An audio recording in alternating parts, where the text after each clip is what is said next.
ounce of it, every drop, every taste, on the tip of my tongue, bend my nail, bite my thumb, evidence won't clear my name, baby, your presence will be the forever, until the moment when I press my eyes shut.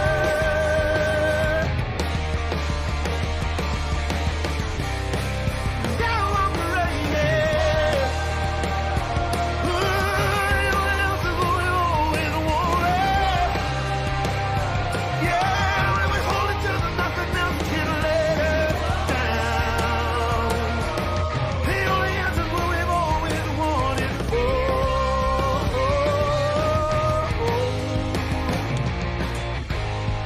I'll do anything.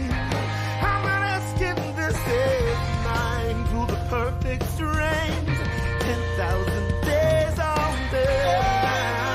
Days won't clear our names. Oh, baby, it's our last kiss. We'll last forever. That's the moment when I'm ready.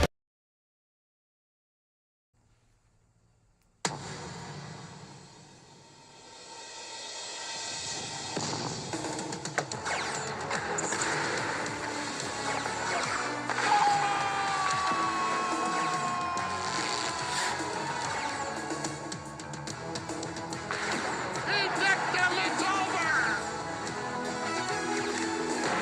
Top shelf where Mama hides the cookies! Here come the Buffalo Sabres!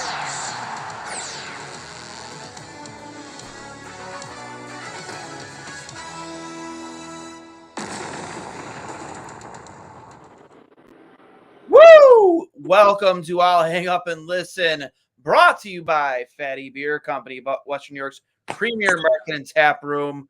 8 different Western New York locations with over 300 beers to choose from. Make sure you go check out Fatty Beer at Fatty Beer on Instagram and Twitter. One of Western New York's only kid and dog friendly bars with live entertainment 7 days a week from 10:30 a.m. till 11:30 p.m. and later. And let's not forget Buffalo Logo Apparel, one of the greatest spots to get all of your Buffalo sports apparel needs, from your shirts to your hats to your hoodies. Make sure you go check out at Buffalo Logo Co. on Instagram and Twitter.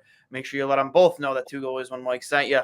I am Duane for my co-host Connor Hurley. Sabres win 3-0 against the dreaded basement dwelling AHL level Chicago Blackhawks. Not trying to take away from the win, but that's a game you have to win, right, Carls? Like those are the games you've seen to struggle sometimes with this season. And me and you were texting throughout the game. It's like, wow, like without Bedard, these guys are like an AHL team. Which is crazy to say about an 18-year-old, but I think it's a step in the right direction for the Sabres. A lot of the comments I'm getting online right now is that we used to lose these games, especially early on in the year. They really, really struggled with the bad teams and were good against the better teams in the NHL, the Bostons, the Vegas, the Colorados. So getting 2 consecutive 3-0 wins against 2 of the worst teams in the NHL, while not an offensive explosion that we're kind of looking for, it's still a step in the right direction defensively. And the biggest reason for that, I think, is Ukko-Pekka Luukkonen. I saw you had some discussions online today about which goalie you thought should have started, and I think there was a legitimate discussion to playing Devin Levi tonight. But I do think we're running into a situation with UPL that you're playing the hot hand. Obviously, he's a young guy, but he does have more experience in the NHL than Levi does. And the way they handled Levi early on in the year, starting him the first 4 games of the season, obviously didn't work out. But with Luukkonen at this point, I've never seen him play better.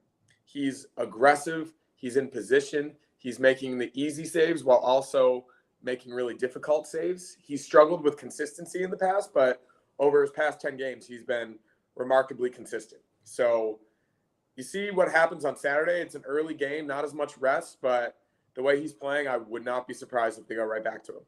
No, they are going to go right back to him. And that's why I said, and like, listen, I am super happy for UPL, back-to-back shutouts. And I agree. You play the hot hand, and UPL is the hot hand. Like people seem to get it like mixed up because we've had him on this show that like don't get me wrong, we think very highly of Devin Levi, but at the end of the day, I just want to win. I want to win. And if playing the hot hand wins you hockey games, that's what you do. My issue with this whole situation is the conversation surrounding Devin Levi when he's not playing good or whatever people deem not be good is that development, Rochester. He's not going to Rochester. Like, not before the break, at least. He's here till the break. He should be playing games. What better team to play him against when you're playing the hot hand in UPL against a Bedardless Chicago Blackhawks team? Don't get me twisted. Like, UPL made some key saves in it, but they get that win with Devin Levi in it. Like, there's no doubt in my mind you get it. Whether it's or not, you get that win tonight with Devin Levi in that, and you go right back to Ukko-Pekka Luukkonen on Saturday. And then, if need be, if you want to go back to him against Anaheim, you go back to him against Anaheim. But in my opinion, I mean, chances are you probably go back to UPL on Saturday, but I saw some people speculate, well, maybe Levi does get Tampa Bay. Maybe that, like, but I don't understand why, if the idea is to go with that hand, that you would play him against a team that, like we both joked about, is AHL level right now. There's no doubt about who's going to finish last in the NHL this year. It's going to be the Chicago Blackhawks. I think the Sharks have a pretty good chance at that. I think they have a more talented team. For sure. No, they absolutely do. But the Sharks are very much tanking. And, for sure. I just think with this stretch of time they're going to have to be without Bedard, I think, San Jose is going to make up some ground. Unless they trade some bodies out of there, they're going to make up some ground and win some games, at least more than Chicago will. I mean, Soderberg has over 4 goals against. That's nuts. I mean, the best indication that they were tanking for me was that they were up 3-0 with 2.5 minutes left in the third period, and they didn't pull the goalie. Yeah, so they had the power play and didn't pull the goalie. That blew my mind. You need to know. That blew my mind. They're tanking. But for me, it's just like this was the game, and then what if every point matters, every win matters. Sure, I agree with that. So say it is Anaheim that you give Levi a start. So you're not going to give a Levi a start. You're going to make it 2 weeks in between starts, and his first game starting is going to be against, albeit a better Anaheim team, but at least a more offensively gifted Anaheim team on the West Coast. It made no sense. It makes no sense. And if we're going to preach development, whatever, this was your chance to give your goaltender an easy enough game, your rookie goaltender an easy enough game, where he can gain some swagger back, get some confidence back. You go right back to UPL, and in my opinion, the most important of the 3 games upcoming. I don't care what you say. If you're going to ask me which of these games which of these 2 games I'm willing to lose, it was Chicago, because Saturday night is a 4-point swing.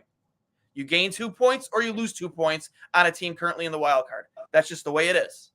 Yeah. So in my opinion, that's the more important game. That's the game UPL plays. Unfortunately, I think the way they've mismanaged this entire situation has put them in a position where they need to win every single night. And obviously, yes, Tampa Bay is way more important given where they are in the standings ahead of the Sabres. But the mismanagement and the lack of production early on in the season has put them in this position. They are kind of like the Bills were at 6-6 after they lost in overtime to the Eagles and after losing to the Broncos and the Patriots and the Jets. They put themselves in this horrible position, and they're in a we must win every single night. Obviously, you can't play UPL every night, but finishing off this homestand, I kind of understand why they wanted to go, especially coming off a shutout against another bad team. I very much get what you're saying from the Devin Levi perspective. It is not ideal, him having 2 weeks in between starts, but they are practicing a lot. I think he's fine-tuning the areas of his game that he wants to work on, and putting him up against a team like the Ducks, who have honestly been horrible recently. They've been, seeing on the West Coast, and even there aren't many Ducks fans, but you see that the issues they've been having. They just traded one of their best defensemen for a prospect who's obviously going to be good in the future, and I think the Ducks will be good in the future. But playing him against the Ducks team next Tuesday night, I'm not that worried about it. I'm really not. I think Luukkonen gets the Lightning. They put Levi against the Ducks, and that's a very winnable game, who's ever in that. And then it's a back-to-back against the Kings, where I'll be in the building. So just the nature of the schedule with the homestand and everything. I get why they did it tonight, but I would have been more than okay if Levi was in that. I don't want to spend much more time on it. There's other things to talk about this game. I just don't agree with it. I don't agree with it. Yeah. And what message? We were both goalies. What message, hot hand or not, what message are you sending to Devin Levi with what Baron, what you just said? You need to win every game, but you can't trust to put him. Mind you, he has 2 wins against Toronto, a win against Boston, a win against Vegas, a win against Arizona, win against Montreal in the Bell Center in a homecoming, which obviously there's a ton of pressure on him. You're telling me he can't get a win against the fucking Chicago Blackhawks, a team that's looking tanking? Come on. That's not sending your goaltender a good message. No, just send him to Rochester. You should send him to Rochester because there's no point in him being here if he can't get a start against the Chicago Blackhawks. I'll just say this: had UPL not gotten a shutout last game, I think Levi probably would have played. I really do. I think if they win that game, what was it? 1-0. It was 3-0. It was also 3-0. If they win that game 3-1, I still think he starts. But he also played particularly well. I just think that they've pigeonholed themselves into a situation where, I think they do have confidence in him, and I don't think he probably thinks that they don't have confidence in him because he's obviously played some really good games this year. But that game against the Kraken, I think, was a tough look in terms of how they're going to handle him moving forward. Well, while that may not be the right decision, I think just in terms of UPL being the number 1 bona fide starter and there not being a rotation anymore, they're going to treat him as the workhorse. And from our perspective, I love that because I want a bona fide workhorse goalie. Every NHL team needs one, and it's good to have 2. But at this point in his development, I think Levi is not as consistent as he needs to be right now. But I totally agree. He absolutely could have played tonight. I think he would have played well. I think he probably could have gotten a shutout.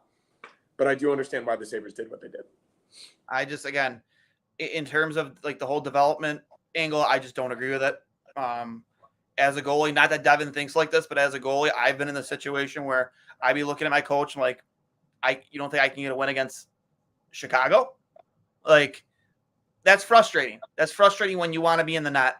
And regardless if you have an understanding that your team is going with the hot hand right now, you still have to play. You still have to play at some point. And I just don't agree with having the 21-year-old kid 2 weeks in between starts where 2 of those games you're playing are literally against teams in the bottom 3 of the league, where he could just be playing in Eric Comrie's spot in Rochester. Yeah. It's just stupid.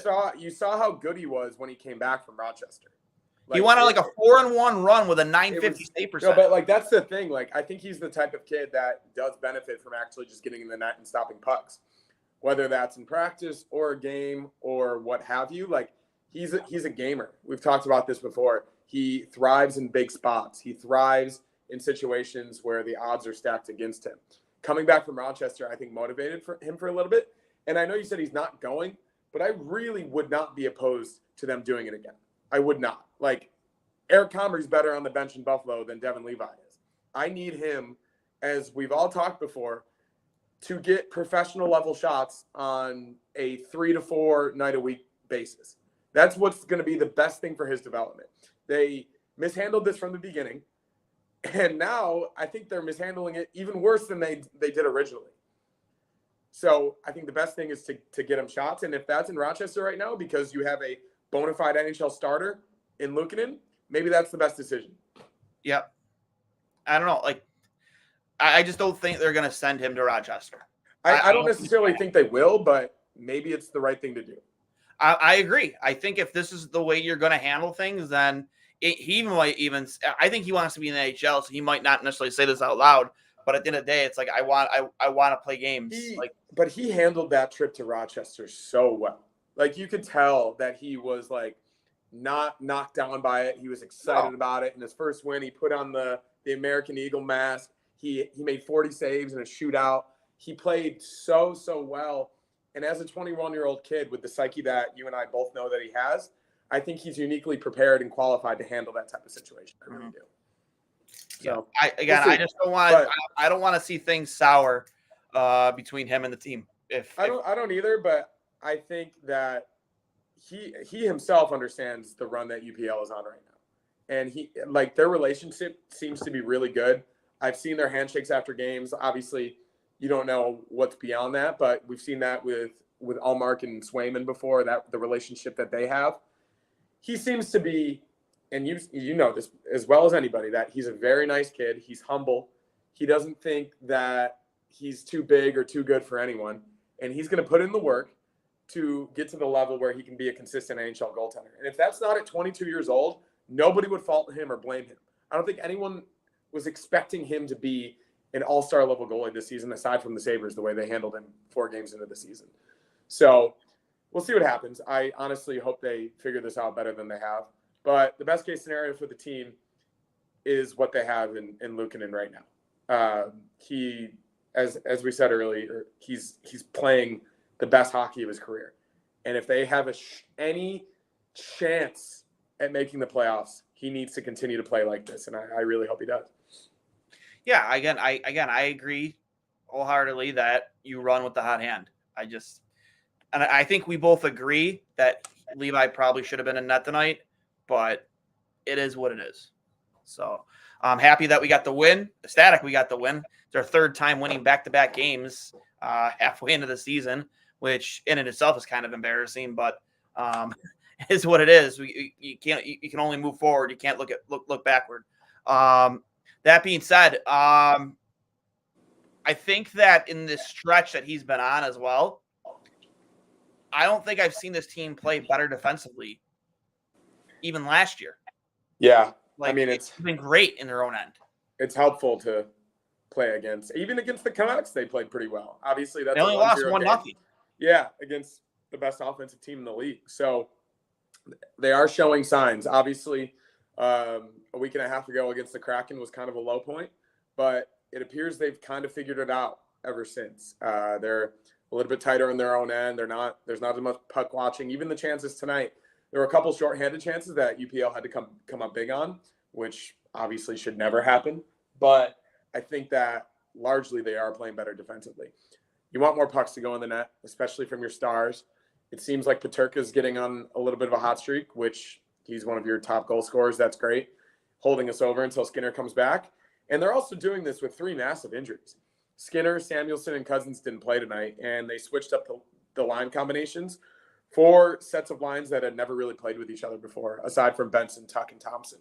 So It's a good sign all around. Obviously, we said the competition wasn't great, but you can't control that. You got to beat who's in front of you. And 2-3-0 wins against middling to really, really bad NHL teams is a positive step in the right direction. Yeah. So, I like that JJ Peterka is finally starting to break out of this shell a little bit. I think it's his 2nd goal in 3 games. Little different look to the lines tonight, obviously, with Cousins not playing. Was he on the 4th line, Peterka? I thought I saw him with Krebs and Robinson. Yeah, which I don't mind. That's a line with speed. It's not like Krebs. And we've talked about it before. I like to see Krebs with more opportunity. That's giving him that opportunity. They started the game with Casey, Quinn, and it was Casey, Quinn, and who else? Who was on the other? I couldn't even keep up with the lines because they were so different. It wasn't Talk. It was maybe Olofsson, Oposo. No. Greenway. No, I tweeted it out in the first period from the 2-goalie 1 mic thread. Regardless, there were lines that we haven't seen there. I think the only 2 guys that I really noticed that have played out there together before, on a consistent basis, was Tuck and Tage. But a little different look to the lineup tonight with Cousins having this phantom upper body injury that we had no idea was coming. That makes me question how it happened because he didn't get hurt in the last game, not to our knowledge at least. There's nothing reported. There was 4 days off in between games almost. So something you saw the other night that Darlene and Benson were out on snowmobile. On the snowmobile, that's what I'm saying. Is it something that happened away from the maybe rink? the 3rd guy was. I don't want to speculate. That's, that's he is from the Yukon, so he loves he loves that shit.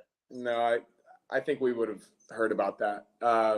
I don't know, man. We still don't really know what happened to Naeem Hines. So well, I actually do. It came out eventually that he was on the dock, like standing on the dock, like getting ready to put like gasoline in his ski-doo, and somebody like sideswiped the dock and got his leg, and he like apparently tore up his knee doing in that fashion, which is the craziest story I've ever heard. The way they tweeted it out was like it seemed like he was sitting on the ski-doo.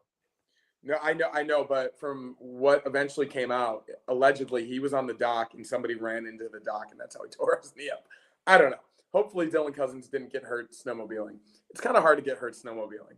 Yeah, well, actually, I don't know, man. Like my uncle Bob's been hurt on his snowmobile before, so it's like it looks. I don't think like it's that hard. That video I tweeted out, it looks like they were in an open field. They were being safe. Zach Benson was going 75 miles per hour. Yeah. I just it's not like they practiced a lot during the snowstorm. Maybe it was a shoveling injury. Could have been, yeah, shoveling, snowballing, who knows? No, but they were cooped up at the Harbor Center for the whole storm. So who knows? Yep. What's next for Levi? Cannot keep him from playing games. I think we just kind of addressed that. We don't really know what's next for Levi because and that's another thing too. Is there any guarantee that they play Levi against Anaheim? Well, it's a back-to-back, so it would be one or the other. No, they play Anaheim on Tuesday. Yeah, Anaheim Tuesday, and then the Kings on Wednesday. Yeah. So it's like, what I'm saying is that like UPL is not going to start both of those games. Yeah, I mean, again, if it's the Kings the following night, then you want UPL in that game. Yeah. So, also depending on obviously what happens with Tampa, on Saturday. Hopefully, all things go according to plan. We have a little bit of a 4-point swing game there. Watch Blackhawks feed Darren Pang. Mentioned Sabres lacked intensity all night. 2 unfortunate soft goals. Agreed. Blackhawks looked defeated, uninterested, indifferent, as do the Sabres. I tweeted that in the second period too. I said the Sabres did not look like the same team they were in the first, and it looks like they lost their legs a little bit. Yeah, they had a great start to the game. Yeah, they outshot them. The shots were 14-4 in the first period. Yeah, and I expected them, obviously, given the nature of the game postponement, and they were cooped up in a hotel for 3 days. I thought they would come out a little bit slow. And, they looked a little bit slow to start the second, but thankfully Ryan Johnson makes a really nice play along the boards, gets the puck to the net, and Sam Giskerkinson is the one guy on this team that you can kind of count on for a dirty goal every now and then. It's one of the only guys that does it. He's very, very good in front of the net occasionally. He doesn't score that many goals, but he does get opportunities, and he comes through with a really nice tip through the 5-hole. Quick mention, you might have seen me tweet it from the Two Goalies One Mic account. UPL pulled out a sweep check. Did you notice that? Oh, going up from behind the net? Yeah. Love that. So I'm a Blackhawks player tried to come from the corner, right through the lane, right out front. I haven't tried a sweep check in so long because every time I do it, I do it all the time. I miss it. I trip the guy. But it's an unbelievable play if you can execute it. I'm a big swinging poke check type of guy, man. I love it. I'm sure you get a lot of tripping penalties. Not as many as you think. It happens to Beer League, in Beer League, they tend to let a lot go. So yeah, for sure. I'm gonna try it tonight though. He inspired me. You inspired? Yeah. I love it. I love it that UPL and the Sabres have inspired you in your men's league glory days. So we've got 4 wins in a row here. We're trying to get our 5th in a row tonight. Why is Olofsson not on the first power play unit? 1 for 6 tonight. Thompson, same old shot selection, same position. No creativity, no movement on power play. Telegraph Thompson has a career as mailman. Dude, anything to get that power play going. Sure, try him there. I don't even care anymore because how about Yuri Kulik? That too, either or. It's just never going to happen at this point. Yeah. I don't. If it would have happened by now, right? Yeah, exactly. I think they're kind of getting lulled into that same pattern that they had early on in the year, where they have Dahlin as the quarterback up top, Thompson on the left hash. I guess it would be Casey on the right hash, Benson in the bumper and tuck down low. They're trying that play that they used against the Canadians, but it's getting taken away, and it seems like they have no other answers.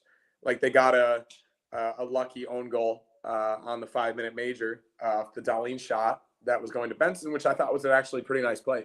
But anything they can do to get the puck to the net would be beneficial. They just don't seem to do that often enough, and they're just constantly just passing the puck around the outside, not getting enough movement or creativity to get the puck to the net. So I think they really, really need to focus on that as much as possible. Try to get dirty goals. You don't need a Thompson one-timer, top shelf every single time. It's not going to happen anymore. Maybe every now and then when you have other scoring threats, like Herb Brooks said in Miracle, we've got options. It doesn't seem like they have any options. So, Matt Ellis, go back to the drawing board. Yeah, I'll just go back home and get on your couch.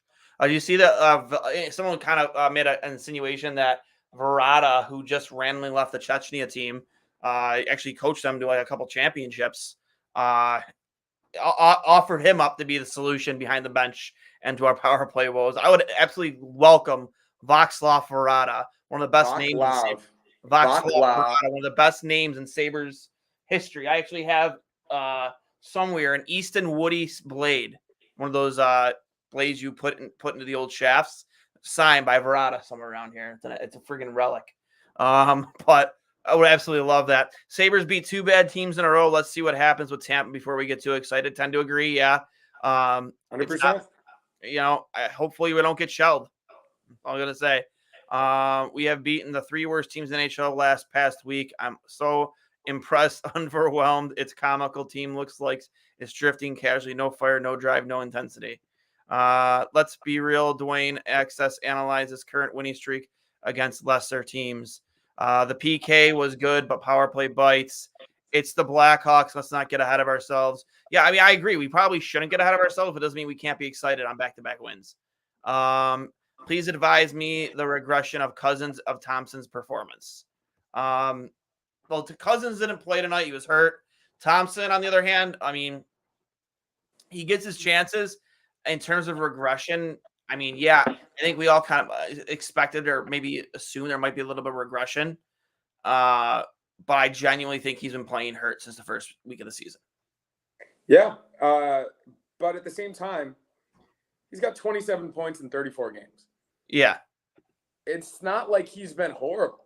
Like, obviously, he's had games where he's been better than others. He's had a couple 4-point games. He's had a couple multi-goal games against the Senators. He's looked like his old self in some games more than others. I thought tonight, like, he had some good opportunities. He obviously wasn't as good as he was against the Senators, but, like, he's still one of your top scorers on a team that's not really scoring. So, yeah, obviously he's not the 94-point guy that he was last year, but neither is this offense. There was an entire article today written by, I forget the guy over The Athletic, but it was basically about how the Sabres offense has been neutered. They're playing a style that has improved the defense, albeit a little bit, but it has come at the regression of the offense almost completely, aside from Casey Middlestat and JJ Peterka. So, yeah, you can blame Thompson, but I blame the system, and I blame Don Granato and Matt Ellis and Marty Wilford. Well, I guess he's defense. But I blame the people in place that aren't putting them in good positions to win. I really do. So we'll see. But I'm not too concerned about Tage Thompson. From Chavo here, I'll be at the Ducks game. Go Sabres. Here's a question directly to you, Connor. What is your GAA and save percentage in beer league? That's a good question. And I actually just looked that up the other day after our 4-game win streak. My team started 0-7 this season because we lost all of our kids to college. They played at LMU out here in LA. So we were losing games 3-2, 2-1. So obviously it was playing pretty well. There's been some tough games here and there. Obviously it's beer league. So I just looked it up the other day. I have a 4.1 and a 900 save percentage. Dude, 4.1, people might think that's bad. That's respectable in beer league. And it's a really good beer league. Yeah, and you want to know what? There's no defense played in beer league. It's guys who played club hockey, D3 hockey, some D1 guys. some even former overseas pro players. It's a really good league. So I'm happy with it myself. And, I'm just going to go out there tonight and try to get better. By the way, I got to leave in 3 minutes. You want to do 3 stars? Yeah, let's run through your 3 stars. Here, one last comment from Delta Murph, newcomer. The problem I have is Ellis is not an offensive player. The guy I want behind the bench, I won't say because we all know coaches really don't move during the season. Okay, go with your 3 stars. Quick third one, game-winning goal. Obviously, a much-needed goal, Zemgus Girgensons. He also had 5 shots on net tonight, and I think he's playing a really good two-way game. He's, I think, been a really good player since he returned from injury. So, longest tenured player on the team, assistant captain, getting it done. Darlene, I'll put as the 2nd star. He also had, I think, 4 or 5 shots on goal tonight. I thought he played really well defensively, and also obviously getting the puck to the net on the power play and goes off the other team, but it goes in, and it put the game out of reach. 1st star, I think it's pretty obvious. Ukko-Pekka Luukkonen, UPL, 6K, Upi, Luke, 2nd straight shutout, another 3-0 victory against a bad team, but you can only play against the people on your schedule, and I think he's playing the best hockey of his career right now, and I am legitimately excited for him to potentially be the workhorse for this team going down the stretch run, trying to get us into the playoffs. So absolutely, let's see what happens. From Jean-Marc Chanette, friend of the program, that 4th line has been a beast of a line. I'm assuming he's talking about Robinson, Paterka, and Krebs. Yeah, I liked what I saw out of them tonight for sure. Yeah, and I like what I've seen from Eric Robinson overall. Like, since we've gotten him, I think he's been a pretty good player. Yeah, I don't think he's in a situation or guys on this roster. There are a couple of guys on this team that he shouldn't sit. Because, you know what I mean? Like, no, he should absolutely be in the lineup every single night. He's given energy. He's given physicality, absolutely. Speed, scored some goals. I think it was a good move. It really was. From Blake Becker, weird division this year. Red Wings I'm assuming maybe wild card spot. Leafs have moved into a wild card spot. Sabres can make up distance if they get hot, but it's now or never. Agreed. Again, we'll see what happens here. A very tough game on Saturday against Tampa Bay Lightning, and then you have the Anaheim Ducks and a West Coast trip of back-to-back games with the LA Kings. Oh, is it LA and then who? It's Anaheim then LA. It's Anaheim then LA. Yeah. Yeah. So we'll see what happens. Hope for the best, right? But any final thoughts? Other than what we've discussed, I think it's encouraging that they beat 2 bad teams in the way that they did. I think you obviously want the offense to pick up, but there are some injuries right now, and the team in general is still working through some things. But the best thing moving forward, just as the Bills benefit from having a great quarterback, the Sabres benefit from having a great goalie. And Ukko-Pekka Luukkonen is playing like a great goalie right now. And the thing that we've seen from him in his career that we always come back to is his consistency. And in the past 10 games, he's been consistent. So that's all you can ask for right now. Hopefully his development is getting to the point where he can keep this up. And that's all you can ask for. And hopefully your stars start producing a little bit more and you get right back in this playoff race with a few more wins. Agreed. Obviously, I think we'll cut things short a little bit tonight. It's 10 after 10. Let you guys get off to the rest of your week. Happy Friday tomorrow. I just want you to remember this has been brought to you by Fatty Beer Company, Western New York's premier market and tap room with 8 different locations to choose from and over 300 beers to choose from. Make sure you go check out Fatty Beer, open 7 days a week, 10:30 to 11:30 p.m. and later with live entertainment and trivia at all 8 locations, both pet and kid friendly. And of course, Buffalo Go Apparel, Buffalo's best spot for all of your Buffalo sports apparel needs, from your shirts to your hats to your hoodies. Make sure you go check out at Buffalo Go Co on Instagram and Twitter. And of course, at Fatty Beer on Instagram and Twitter. I am Duane for Mr. Connor Hurley, who has to rush to his men's league game. Sabres win 3-0. Next game, we will talk to you on Saturday. If for some reason we don't, go Bills on Sunday. And I'll hang up and listen. You guys have a fantastic night.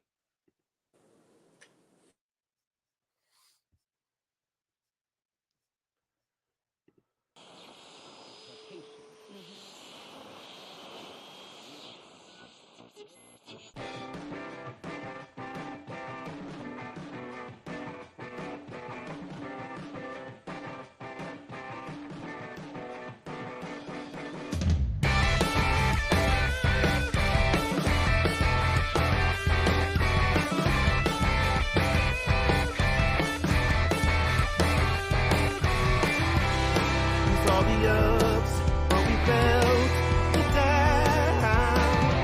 Streets are boarded up in this border town. All the small secret landmarks, the shortcuts, and routes, crude maps that we drew to make sense of our days. Baby's names calling flowered callous chords. All say something different than